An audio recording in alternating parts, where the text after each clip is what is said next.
ummanni Oromoo eessa jirtan jedhee hammi muraasni nu gaafateeti jira.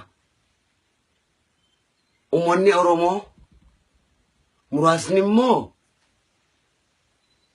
waliin jirra. Ka'aa lolaa jechaa jira. Lamaanuu sirriidha. Nuti ni jirra.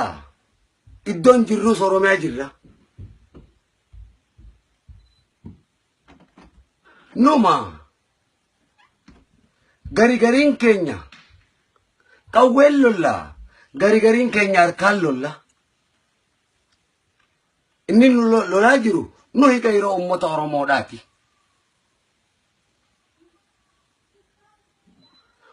Wanni nuti barbaanne gabaabdutti gartee hayyoottan gurguddaadha qabna.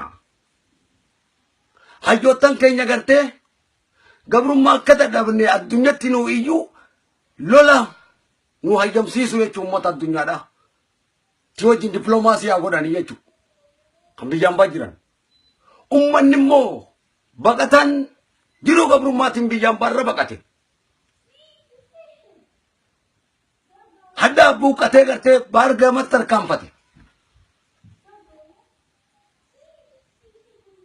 Qabsoo waliin jalqabne bibittinnaa olaanoo osoo hin ta'in tokkummaadhaan waan itti fufnuuf. Ejjennoo qawweetti fudhannaa jechuudha. Loo jiraachuu baanne akka jiraannu nu godhuutu isinirratti dirqama. Nutis uummata Oromoodha cunqurfamaa bilisoomsuun haadha abbaarraa dhalanne. Biyya irratti dhalanne bilisoomsuun nurratti dirqama. Nuti waliif faallaadhaa miti. Oromoo duuba qawwee nuu biti. Qabeenya qabdu nu bira dhaabadhu. Ni lolla nuti qeerroon uummata Oromoodha. Qawween harka kaaya.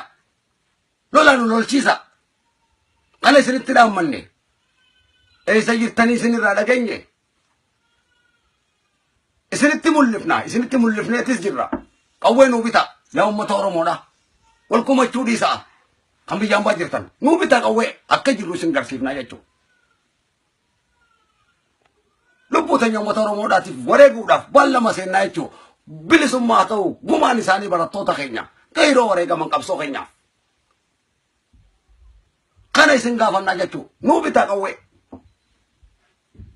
Yeroo san booda akka jirruuf akka hin jirre gartee gariin keenya ni jirra. Harkaan lolla gariin keenya qawwee qabna. Qawwee sani lolla jechuudha. Nu bira dhaabbadha. Isinirratti koonfixanne isinirratti namaa gattaane. Kaleessaas gartee gootawwan kaleessa dabraanis qabsoo. Dhiigni isaanii gartee saree ta'e arrabsan ammas ilmaan isaanii saree ta'uun irra jiraatu jechuudha. Waaqa keessaniif ja'a. Rabbiif jecha ja'a. Nun koomotinaadha. Itti jirra. Isiniif qabsaa'uudha. Lubbuu wareeneeti qawwee nuu bituun dadhabina. Galatooma maqaa keessan kabajamaadha.